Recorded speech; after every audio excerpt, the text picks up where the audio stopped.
Hey now, and welcome to Quantum Drive. I'm Rob. I'm Katie. And our ongoing mission is to discuss every episode of the Orville. Today we're discussing Season 1, Episode 11, called New Dimensions. It's written by Seth MacFarlane and directed by Kelly Cronin. We have no new reviews to go over this week, but if you would like to, you can go to Apple Podcasts, leave a 5-star rating, and write a review below, and we'll probably read it on an upcoming episode. You can also get in touch with us by emailing quantumdrive@thegeekgeneration.com. You can find us on Twitter @QuantumDrivePod, and you can hop into our Discord at thegeekgeneration.com/Discord to get into the Quantum Drive channel and talk with us about the show. Before we get into the episode, Katie has trivia. I do have trivia. I don't have a ton of trivia today, but I got a couple good nuggets here. One of the things that I thought was interesting is John gets promoted this episode. Mm-hmm.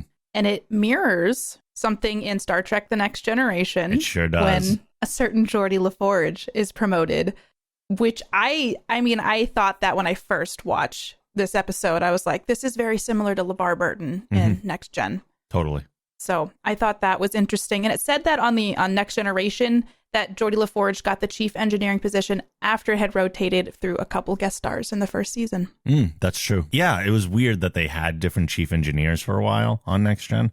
And then they were like, well, why not put Geordi down there? Mm-hmm. Honestly. I do miss John on the bridge, though. Same. So in the beginning of this episode, the Orville is docked at an unidentified space station. Mm-hmm. But since the episode Old Wounds, this is the only other Union-like dockyard that we've seen. Yeah, they've talked about them, but we haven't actually seen others. Mm-hmm. I've always thought that's interesting because like the show is very centric on just the Orville in space. And so it's sometimes for me, it's like a good reminder like, oh, there's a bunch of ships doing stuff like this, not just the Orville. So I think that's actually kind of a cool thing to see. Mm-hmm. Okay, so we see a lot more of Yaphet in this episode too. Jason Clark, who's an executive producer, says this of Yaphet. There's a drawing in the book, The World of the Orville, which is actually really cool, and I wish I could show you. It's a Seth MacFarlane drawing of a blob with a mouth, and it makes me very happy. But John Clark says this, that drawing is the first image Seth gave me in early 2006 of Yaphet. He wanted to know if we could feature a CGI character that is essentially a gelatinous blob with a sloppy mouth hole. I turned to our collaborators, Trippet Studios, who we worked with on CGI for the Ted movies. So I thought that was cool. Yeah. Yeah. Bringing in the Ted tie there. I like it. Yeah. I love Yaphet and that they call him a gelatinous blob with a sloppy mouth. So yeah. The sloppy mouth part got me. Yeah. That's all the trivia for today. There were no guest stars this episode that I found. So yeah, just a couple little things this week. All right. So the episode begins in the mess hall during a farewell party for Chief Engineer Newton, who's leaving the Orville to design a new space station. Gordon and Lamar tell Dan about a prank they've pulled on Yaphet.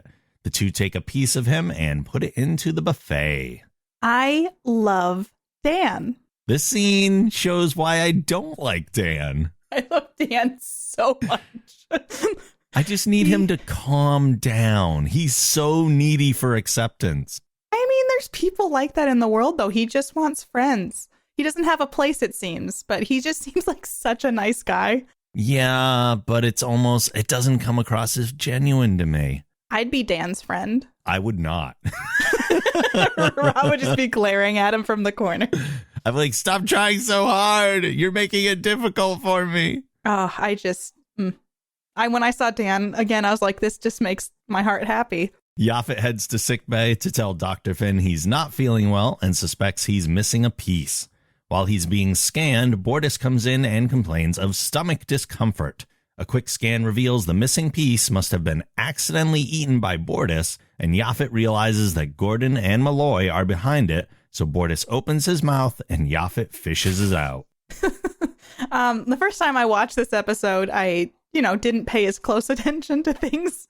Just the whole Yaphet reaching in Bortus's mouth was very intense the second time through. It was. I just can't even imagine filming something like that. Like, keep your mouth open and pretend that a right, gelatinous and just like kind of shake your head around a little bit here and there. I thought it because Bortus has an iron stomach, which in a prior episode we saw him eat like glass and things, and so the fact that he ate, I think, like another living creature that was still alive maybe caused some gastric upset for him. But I loved the ending of this scene when Bortus just storms out.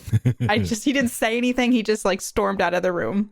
It is interesting, too, that we learn a little bit more about Yaphet, because Claire asks what happens when a piece is missing. Is it sentient on its own?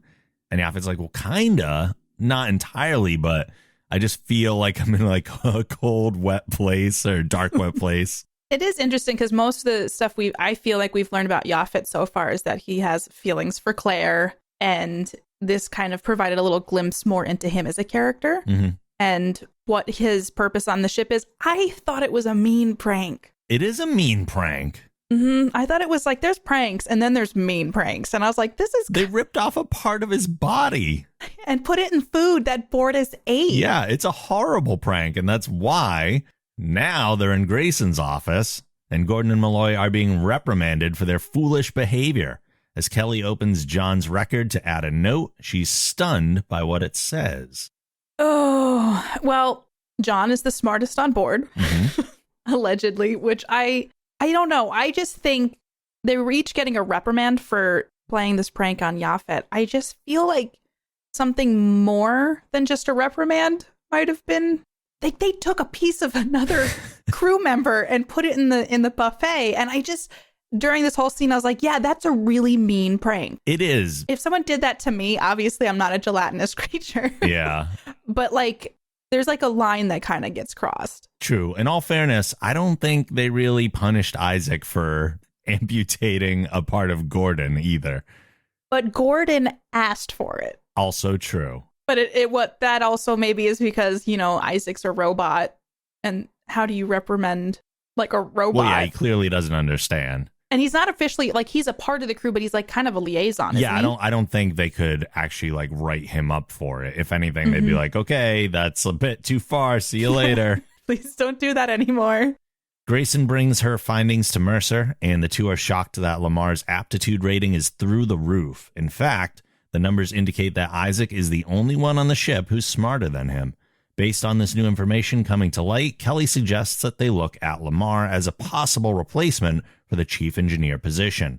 Ed doesn't quite agree, but before concluding their discussion, the ship is abruptly shaken. My takeaway from that scene before they're shaken is that Ed's like, he fed a guy to another guy. That's not like leadership material. Yeah, Ed makes a lot of good points here.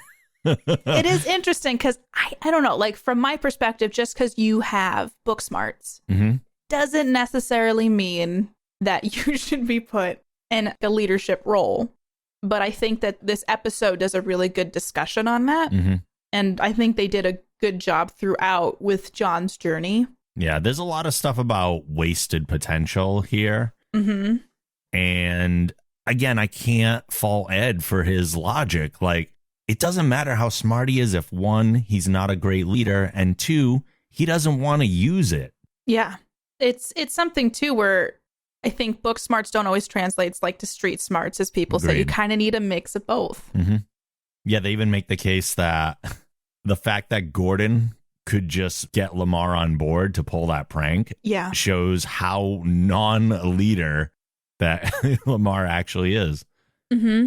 Like it's kind of the thing where it's like that's another point, just that he was willing to go along with something kind of horrible. Yeah. Could he be that manipulated when he's actually in command of people? After making their way to the bridge, Isaac reports that they've skimmed the edge of a spatial anomaly. They haven't sustained any major damage, but the lower quantum engine has been knocked out of alignment, leaving them stranded for repairs for a few hours. Grayson orders Lamar to assist in Isaac's scanning of the anomaly and anything it may have affected. The two meet with Yaphet to analyze some vacant crew quarters and discover that the plants in it have died. I thought the CGI of the rainbow lights, that when they hit the anomaly, was pretty cool. I just really enjoyed that cinematic detail. They also ran into Dr. Finn's kids. Oh, that's right, in the hallway. Yeah. Yeah, and Isaac called them small and feeble, Yeah. which I enjoyed. They kind of did for no particular reason. Like, this is the only time we really see the kids in the episode, and then they're just forgotten about. I think it's because, they were just on the planet with Isaac, and there's like that bonding thing. Maybe they're trying to pull a little more of those strings through. I think so, yeah. It's kind of reinforcing the kid's attachment to him. Mm-hmm. And he agrees that they could come. And that's when you see, like, Yaphet's actually pretty annoyed with John, and rightfully so. Yeah, he obviously doesn't want to work with the guy, especially right now after they just pulled the horrible prank. So they see the dead plant, and essentially that's where, like, things start to pick up for, like, what is I when this happened the first time I watched it, I was like, why is there a dead plant? Like, yeah, all the mystery things. is here now. Yeah. Kelly meets Ed in his office and again makes a case for Lamar to get the promotion, despite Ed's insistence that Yaphet is next in line for it. She proposes that they put John in charge of the current mystery they're dealing with to see if he's up to the task, and Ed agrees because her instincts are usually good. However, Kelly accidentally lets it slip that she's the reason Ed was given command of the Orville, which doesn't sit well with him. Obviously, it doesn't sit well with him. Yaphet is next in line. Like, that's crazy to just kind of go, well, let's see how John does with this. Like, to just overlook someone who has worked really hard. Like, that I feel on a emotional level. Yeah, just because his numbers say that he's smarter. But I thought it was interesting that it slipped about the Admiral Halsey thing. Of all the things to just kind of fall out of your mouth. Well, I think she's getting a lot more relaxed around everybody right now. And she was probably very uptight around Ed at first, because obviously that was an awkward situation. So it shows kind of how loose and relaxed she is in her role currently. And that just kind of flew right out. But I think it's a result of the fact that it's probably going back to old instincts, like when they were a couple and you fight and sometimes you take a dig at the other person. So there's something she wants. And then it was like post-fight almost. So she threw in a little jab.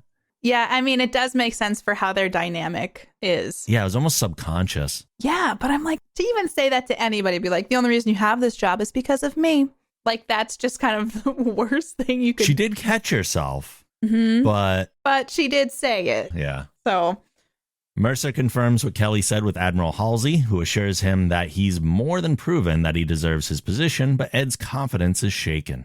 Obviously, love seeing Ed's room, because I'm a sucker for seeing any living quarters. And we had like a top-down shot from the spiral stairs case, so I was like, there obviously is a second floor. Yep. Okay, I'll stop with this. I know it's a lot, but would you, if you were in a captain's position, would you talk to the admiral that way and kind of say how not confident you feel? Would that be something like, because I was thinking that I was like, I mean, I understand why Ed feels that way, but would I personally have expressed that to Admiral Halsey? Yeah, I don't know that I would express that. I understand confirming it with him just to make sure that that was actually the case. But I feel like something like that would be better served going to the ship's counselor, which this ship does not have. Deanna Troi, we need you. Yeah. I think that I wouldn't. Yeah, I just thought that was interesting because I was like, maybe he has a better or closer dynamic with Admiral Halsey than other admirals. It seems like it. I mean, that is the one that gave him the job. I just thought it was interesting that he was saying, like, are you sure you want me to even do this? And I don't know that I feel great about this. Like, from an admiral's perspective, having to reassure a captain of a Union ship might be a little alarming. Yeah, he might be questioning that at this point. Like, even though he's like, okay, you've proven that you can definitely handle this position, except for right now when you're telling me that maybe you shouldn't have this position. So why don't you hold on to that? 100%. That's how I walked away from that. But yeah. On the bridge, a conversation about cats and companionship leads to Isaac petting Gordon. Okay, bridge cat, love the idea. However... No, absolutely. Horrible for just normal working conditions. But great idea.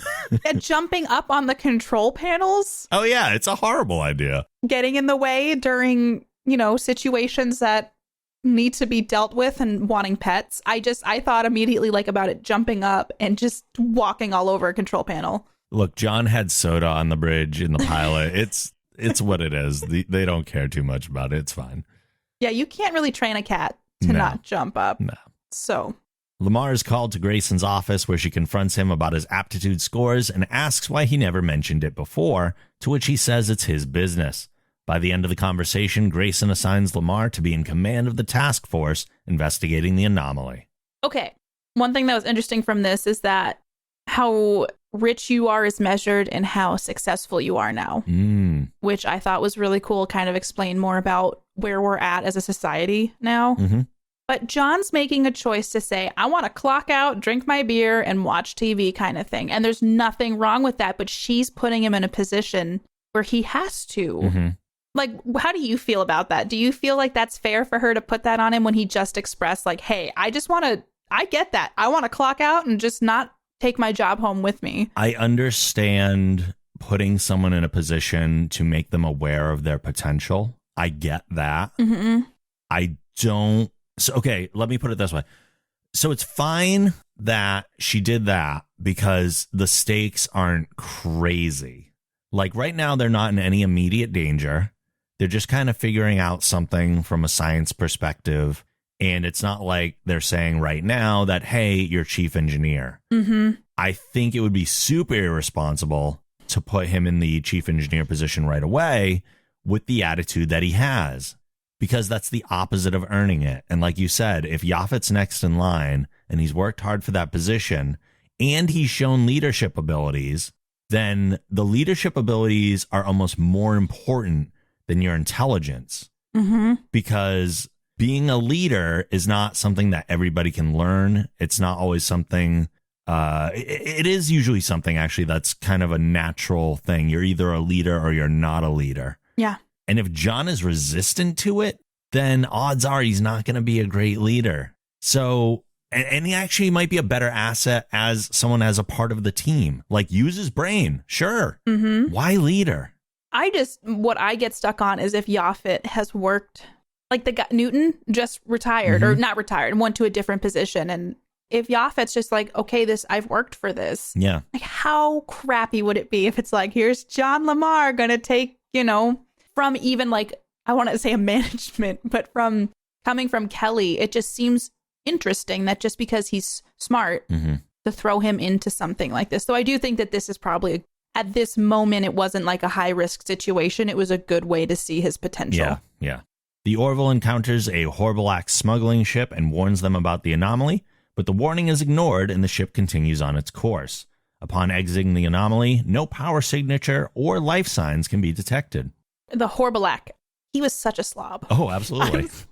I was kind of grossed out when I was watching it. I was like, please stop. Don't eat those noodles. You need to not be doing this anymore. But it's kind of cool to see another alien creature. Always, yeah. I always love seeing different things. And he's a smuggler. He acted like one and they didn't heed his warning. And then he bled out through his nose. I was wondering why the translator missed like one phrase. What do you mean? So he says something in his language. Mm-hmm. And then Isaac says to Ed, like, do you want the translation of that? And he starts to say it. It's like, go shove it. And Ed's like, okay, that's fine. Like, don't need the rest of it. So the Horbalak captain is talking and it sounds like English to us, except he somehow says that one phrase in his own language. And we don't translate that part unless he's speaking English and then he switches. And I don't know. My headcanon decided that he was speaking English and then he probably said the shove it up your butt thing in his language because it was kind of considered offensive. Probably. Because I feel like if you're a smuggler, he knows a few languages and he just said something unsavory in his own language. Yeah. Even though he's a big dummy. He's learned a lot of different languages just to survive. I mean, look at John. That seems like a bad comparison. But, like Isaac said at one point, he's like, I'd be happy to inform them that you are not as smart as they think you are, kind of thing. And so maybe he's a savant at learning languages, but he's just an awful slob alien. That's possible. When visiting the Horbalak ship, the crew discovers its captain dead. They also find crates of krill plasma rifles aboard, which means someone is going to come looking for them. Back on the Orville, Kelly wants to talk to Ed about her revelation, but he's still too upset. Obviously. And also, this doesn't seem like the right time to bicker about it, bigger things kind of happening. It seems like that is a common thing that happens aboard the Orville occasionally, but that's the thing, it's very human. I don't feel like people generally deal with things at the appropriate times a lot of the time. That's very true. And so maybe it was just in Kelly's head and she couldn't stop thinking about it, which, hey, devil's advocate, maybe it's nagging her in the back of her head and hindering her from performing her job. Maybe. So, I mean, I can understand it, but yeah, there's occasions where it's like, we should probably talk about this later, but I can see it from the perspective of, it's bothering me. I want to talk about it. I also didn't notice Ed particularly ignoring her or avoiding her or anything. No, I could just see him seething like angrily a little bit, just kind of like, but he's also going through self-doubt now. Yeah. Which it's shaken his confidence as a captain. And so he's doing a lot, I think, now to like prove to himself that he knows what he's doing. Yeah. Yaphet is waiting for Mercer in his office and wants to know why Lamar was put in charge instead of him. He gets upset when Ed tells him that John's now in the running for chief engineer. Rightly so, but probably not the best way to express it. Yaphet was upset. I can completely understand that, though. Yeah. And I think that I feel for Yaphet just because I purely know when you work hard for something and then just to have, just like out of nowhere, this wild horse comes in and is like, hey, I could be taking the job that you thought you were getting. Like, it's upsetting. On top of the fact that he just did something so awful and somewhat degrading to another alien species. So, I mean, I get it. And that's why I think that Ed didn't really get upset at how Yaphet was expressing himself. Because it was kind of BS.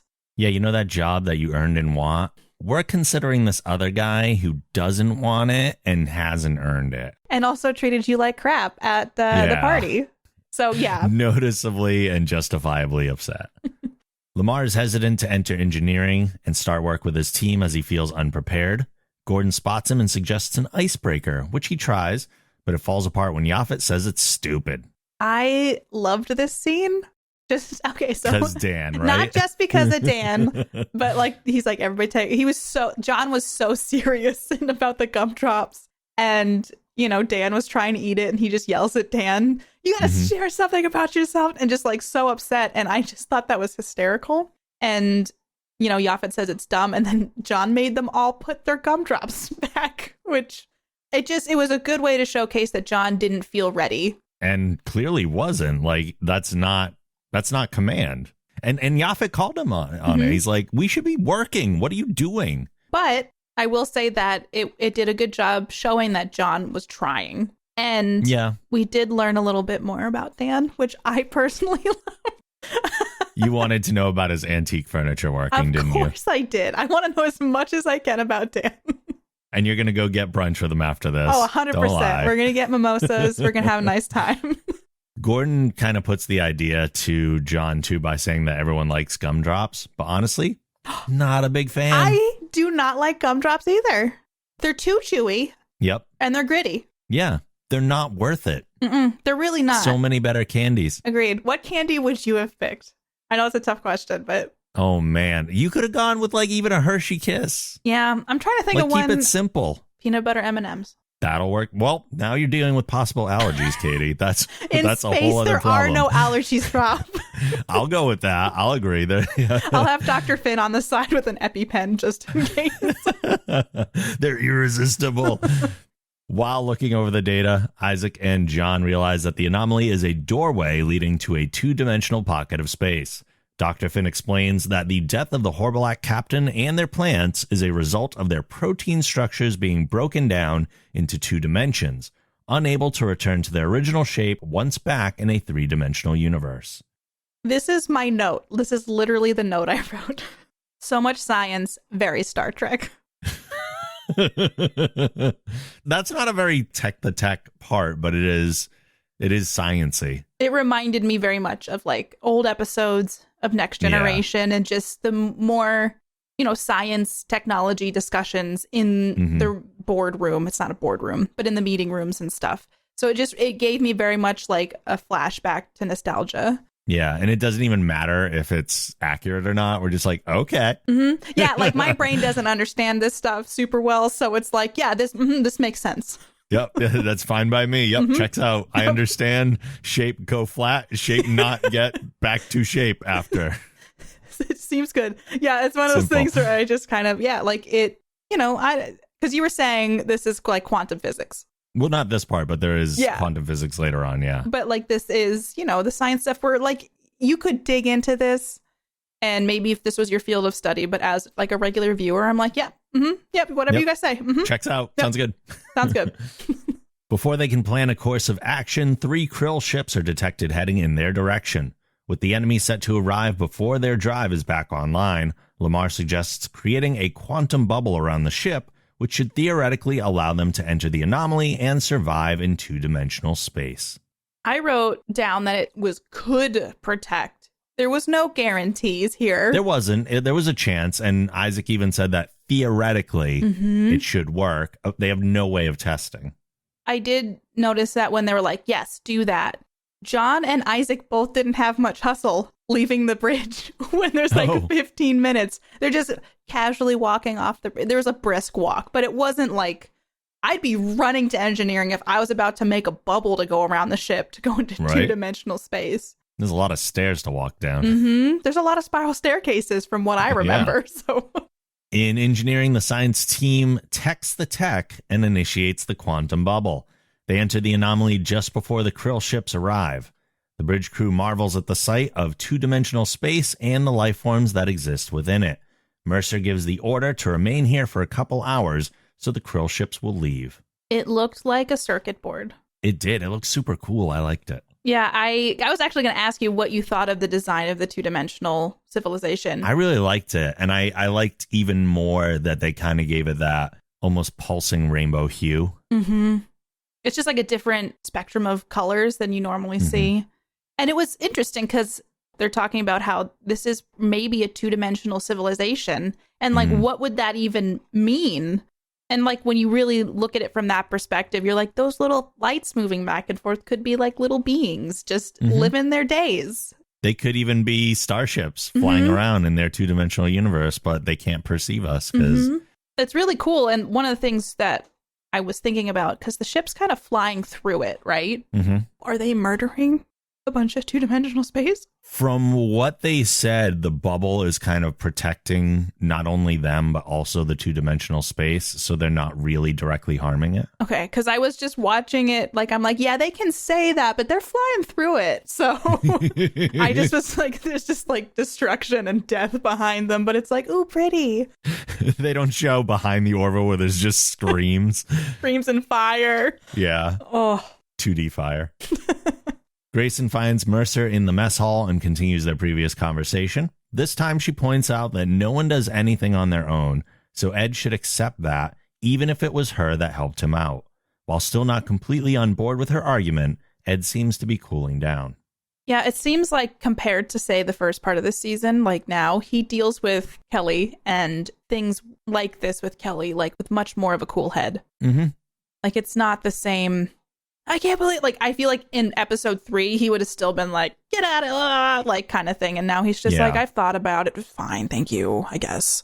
Yeah, he definitely made his peace with the fact that she's on board. And he even at this point, because he dealt with Derulio and everything to this point, they're on the other side of that. Well, maybe it wasn't her fault. But I feel like he's cutting her a lot more slack. Yeah.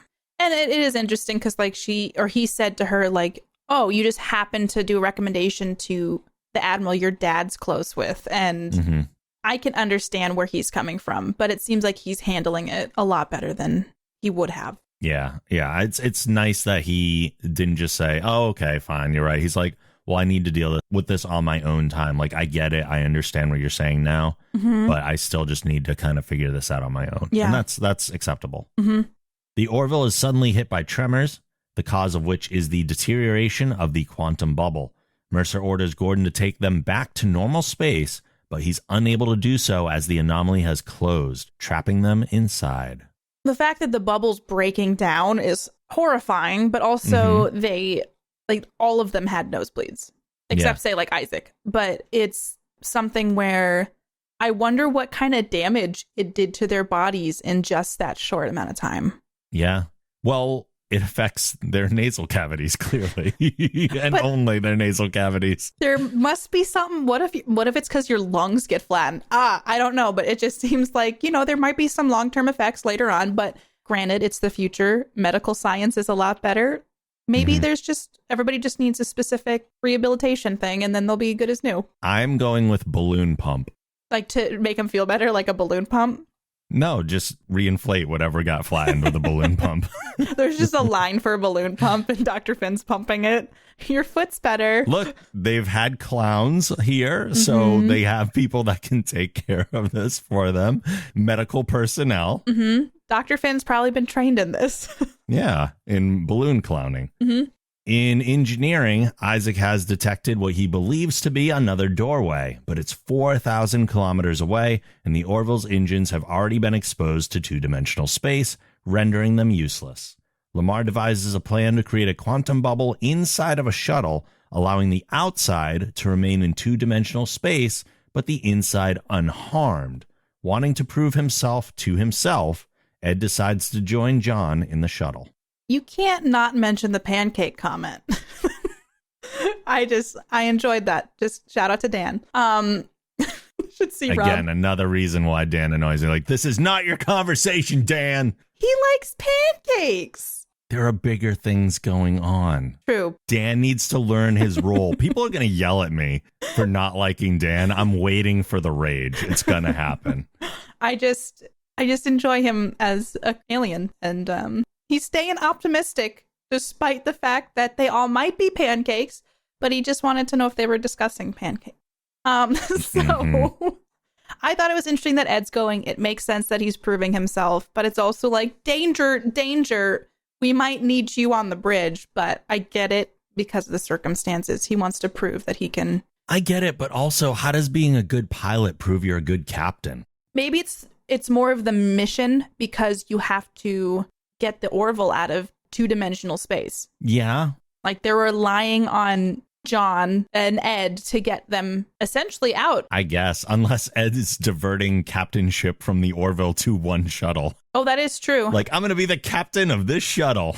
I mean, it's risky because, like, granted, I am no scientist, but the bubble inside of the shuttle, but then the shuttle was flat. This is the quantum physics part. So they reference a couple other things that I greatly appreciated, like the TARDIS from Doctor Who, Snoopy's doghouse, stuff like that, where the inside is bigger than the outside. And you go, well, how is that possible? In Doctor Who, they're like, well, that's Time Lord science. That's what we know how to do. We can make things bigger inside than outside. This follows the same rules. Are we supposed to understand it?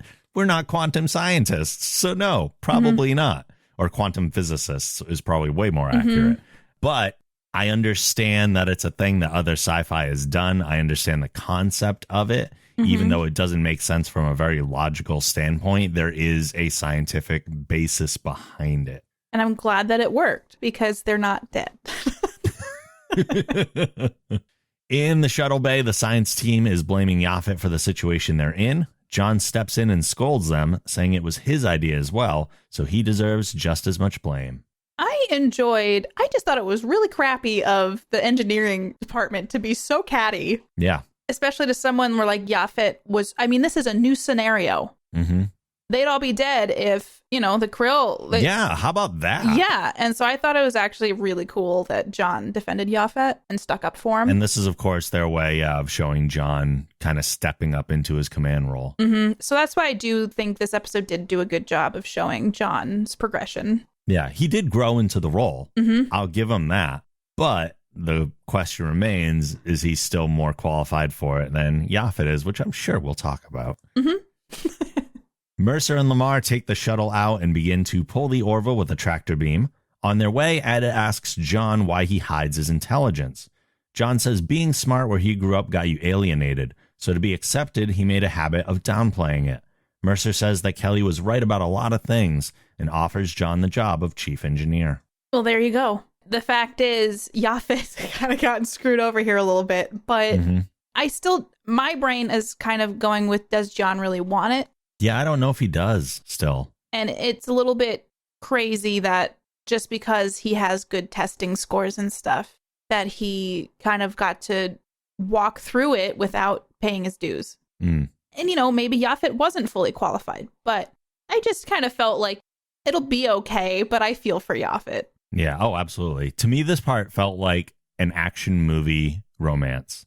in the sense that when you're watching an action movie, there are often people that end up in a romantic situation as a result of being in a high tension situation. So like all your emotions are heightened and there's a romance that buds out of it. But then like if you follow those people out of this high tense situation, they're completely incompatible and it's not going to work out. And we just know that, but we don't really think about that while we're watching the movie. Ed and John are in this high tense situation. And all of a sudden he's like, be my chief engineer. Like it's the action movie romance situation. He might regret it later, but right now it feels like the right thing to do. Maybe it's because they felt like they were going to die. Maybe. You know? Yeah, I'll just offer it to him now because maybe he'll keep us alive through this if he believes he's going to be chief engineer. Or it's like something where it's like, you know, we might die, so he can go out thinking that he's the chief engineer or something. You got your promotion as your last act. That is a good way to put it, though. It's like it is the high stress situation where you would do things you probably normally wouldn't do. So maybe having like a meeting after everything was resolved in Ed's office would have made more sense. But he did help figure out a pretty tough situation. He did. But again, using his brain, not necessarily any leadership qualities in order to do so. But what about Yaphet? I know. Just then, the field is starting to break down, so Ed takes the shuttle to quantum speed and trusts John to make sure they stay alive.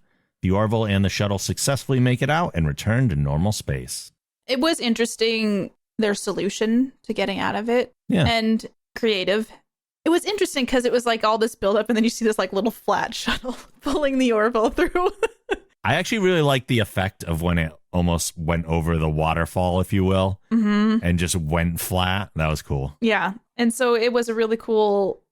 I don't know. This is obviously something you don't normally see on TV shows, even like sci-fi shows. I thought it was a really creative and unique concept to actually watch. And, you know, again, I'm no physicist. So just sitting there, I'm like, this is something that is beyond my realm of figuring out. So I enjoyed that they stepped outside of the box for this. Ed goes to Kelly's office to apologize and thank her for helping him get the command position. He plants a kiss on her cheek before leaving. What'd you think about that? Interesting. You know, that I wrote a note. Apparently, I think my notes are very entertaining tonight, but saying, are Ed and Kelly working through things? ! Question mark. And I put, they're growing up, which in a way, they're reaching a different maturity level in their dynamic. Though, could it be romantic? Could it be? Could it be? And so I think, you know, when you're in that situation, now that the whole Derulio thing has shaken out, was he in heat? Was he not? And I think he was a little more forgiving than past Ed would have been. Oh, absolutely. What did you think? I thought it kind of went along the same idea. It's a progression of that idea of, well, maybe Kelly didn't cheat on him within her control. And therefore, this is not only like, it's a thank you, yes. But it's also, I think, supposed to be there to make us go, oh, wait, is there potential there for something more now that that's something that we can kind of say wasn't her fault? Captain probably wouldn't kiss their first officer on the cheek just because they, you know. No. Just but saying. They have a history, so you kind of, yeah. In engineering, a newly promoted Lieutenant Commander Lamar takes control of his team with a confident look on his face. Yaphet seems okay with it. Yeah. So that made me go, okay, maybe John proved himself to Yaphet too, and that maybe Yaphet felt like, okay, he does deserve it too. I like John. I think that he settles into himself by the end of the episode. Yeah, but I still think he's a little shaky on being a leader. Agreed. But it does show that he's more confident. It doesn't hurt either that John defended Yaphet when Yaphet was the one that he was kind of competing with for this role. So, yeah.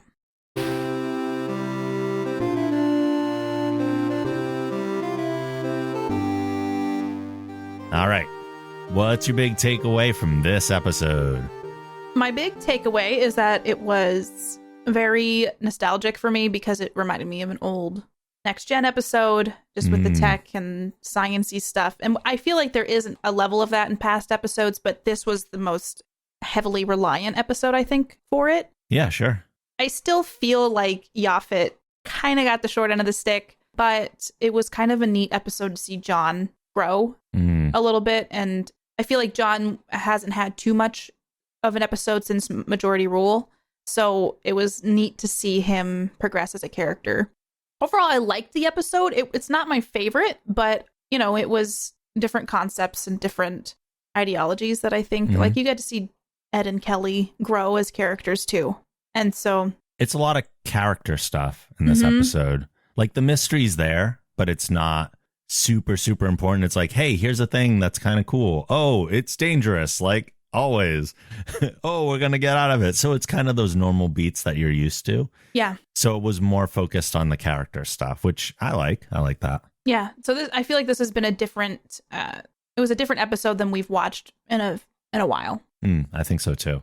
I read something saying that the whole point of this episode, from McFarlane's point of view, he legit just wanted to give John more to do. So this episode was really an excuse to get John into the chief engineer position. Which makes sense. I mean, and that was one of the things too, is like it reminded me of Geordi LaForge too. Yeah, absolutely. What was your takeaway? So this whole shift for Lamar does feel like a bit of a retcon. Like, this came out of nowhere. As a first officer, would also probably have to be familiar with their crew and would have probably discovered that a long time ago. Yeah. So we had said that time is moving faster for them than we're watching it from like week to week. Yeah. So we're well past 6 months. Kelly would have had plenty of time to go over her crew roster, considering there are like 300-ish people on the Orville. She would have picked up on this a long time ago. So wouldn't Ed have also seen it when he was going through his roster? One would think so, but that usually falls on the first officer if we're talking Star Trek terms. Yeah. The captain would try to be as familiar as possible, but it would be the first officer's job to be in charge of the crew and be aware of who the crew is, really. While I'll miss the interactions, of course, like you said, between John and Gordon on the bridge, because I love their dynamic there. It's a retcon I really don't mind. Engineering to this point did feel like a bit of an afterthought for most of the episodes. Yeah, this will be a way that they can tie it in more with, I don't know, because I know it was compared to Next Gen, but engineering was a huge part of the show. Yeah. And so I think this is another way that can be incorporated more. And we get to see more Quantum Drive. we did say it already, but it is funny how much the situation parallels Geordi LaForge in TNG. He was also a bridge officer, so it wasn't just promoted to chief engineer. He was like in the same position on the ship, getting put into the same position as Lamar. Or Lamar or Geordi. I'm just saying them interchangeably because it's like the same thing happened. Okay, just because my brain just realized this. LaForge, Lamar. LaForge, yeah. Yeah. That's all. Okay. It is a funny coincidence, yeah. The concept of two-dimensional life forms is also something borrowed from TNG. I don't know if you remember the episode The Loss. I'd need to rewatch Next Gen. I don't know that one's in the forefront. The Loss is the episode where the Enterprise encounters a wave of two-dimensional beings that are being attracted to a certain part of space. It's why they kind of gather together. And the gathering of them actually dampens Deanna's powers. Oh, I vaguely remember that. I'd have to rewatch it. And she loses her psychic ability because she's being overwhelmed by the creatures around them. And they don't know what's going on for most of the episode until, I believe, Data discovers the two-dimensional beings. And they're like, oh, man. And then they're actually trapped in the stream of them, kind of headed toward this danger, and they have to break away from it in order to be safe. I'd need to rewatch. Did they show anything like they did in this episode, though, where it was like... We see the two-dimensional beings, but mostly on like a graphical overlay in like the observation lounge. Okay. Yeah, so it's not like they're showing this beautiful like two-dimensional thing like they did in this. Yeah. So this was visually represented a lot better. And I mean, the visual effects now are much better anyway, so. Very true. I also found the timing of this episode to be kind of interesting as to like where it comes up in just the order of episodes. So we just talked about Firestorm, which had Alara doubting her abilities. And in this episode, we get both Ed and John doing the same. That is true. So is this the show's way of telling us that in life, no one ever really knows what they're doing? Which is true. It's very true. Yeah. That's what I like about this show, though, is that it is very like relatable. Mm-hmm. Like, even if I'm in charge of a starship, or, I'm a security officer, I'm in engineering, like, I think everybody struggles with doubt.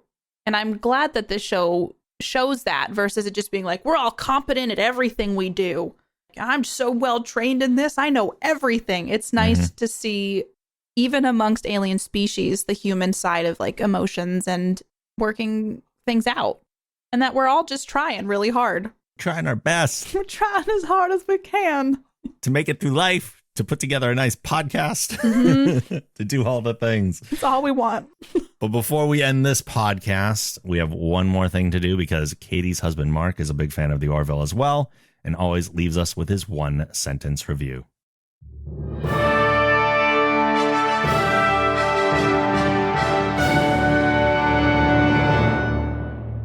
I too have several gelatinous friends, but they get mad when I call them that. Quantum Drive is a production of The Geek Generation. If you like this show, be sure to check out our other podcasts on the Geek Generation Network at thegeekgeneration.com. If you'd like to support the show and get access to exclusive bonus podcasts along with other perks, you can visit our Patreon campaign at thegeekgeneration.com/support. You can follow Quantum Drive on Twitter at Quantum Drive Pod and me at TheRobLogan. You can follow me on Twitter at PlayKatiePlay and on Twitch at Katie Peters Plays, and Katie is spelled Katie. Please rate the show and write a review on Apple Podcasts. If you do, we may read your review on an upcoming episode. Finally, questions and comments can be sent to quantumdrive@thegeekgeneration.com. We're out of here for now, but we'll see you soon in the future.